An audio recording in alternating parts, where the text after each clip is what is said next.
I'm reading Marilyn Manson's The Long Hard Road Out of Hell, which I actually bought and read when it came out. I was fucking into it. And it's basically about what an awesome person Marilyn Manson is. And how misunderstood he was, and how his road has been long and hellish. So I'm going to read just a couple pieces. Oh, thank you, sir. Thanks a lot. So basically I'm going to read from the end where like he's kind of bottoming out. And he's living in New Orleans with his girlfriend, Missy. And he's just like not feeling it. All right. Whenever I wanted to talk about the books I was reading on the apocalypse, numerology, the Antichrist, and the Kabbalah, no one gave a shit. Outside of the studio, New Orleans was a cesspool. All the places where we had hung out the summer before were now filled with goth tourists.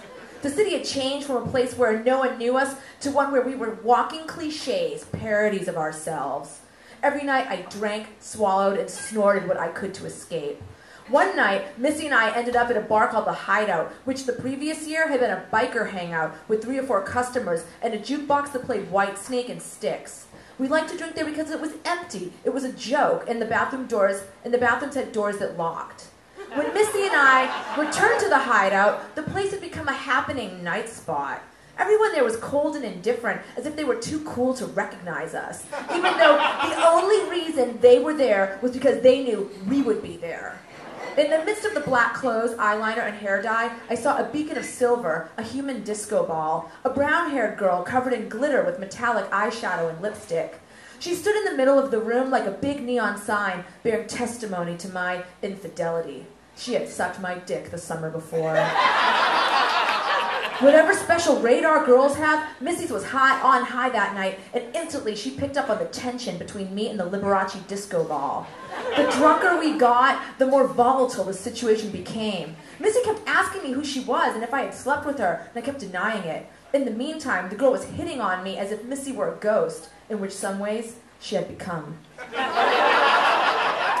Okay, and so then, you know, more awesome things happen. And like, he's like, Missy gets really sick, and she's like, bring me some medicine. And he doesn't, because he's just like doing other stuff. And he's just being Marilyn Manson. And he gets home, and she's like she's like passed out, like she overdosed on drugs and has the flu. And he can't drive her because he's wasted and he doesn't know how to drive a stick, and her car is a stick. So then he has to like go and like kiss Trent Reznor's ass because they kind of were fighting. But Trent was there for him and brought Missy to the hospital. So now he's at the hospital with Missy. The doctors explained that Missy was 3 months pregnant. And if she decided to have an abortion, she would have to wait until her flu went away. I knew that during the course of our long relationship, I had deformed her personality to suit my own. Now I realized that I had deformed her body as well.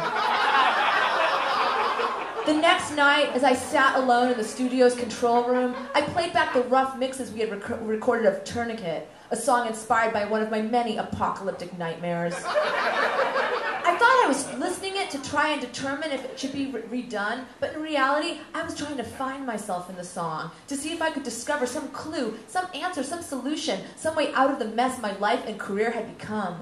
I listened to it again and again until I was numb to it, no longer able to tell if the song was good or bad, or even if it was my own or someone else's.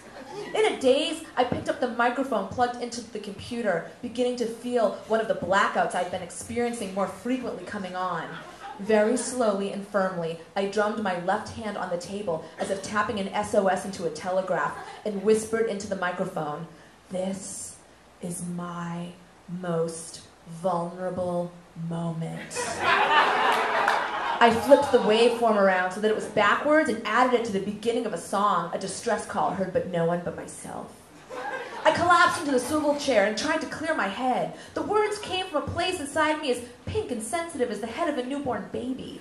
I wondered if the debased, demoralized, degraded monstrosity that I had become was dying or being murdered, making way, as Anton LaVey had predicted over a year ago, for something new, something confident, something emotional, for something terrible and beautiful and powerful, for Antichrist superstar, a world redeemer no one would allow to be born.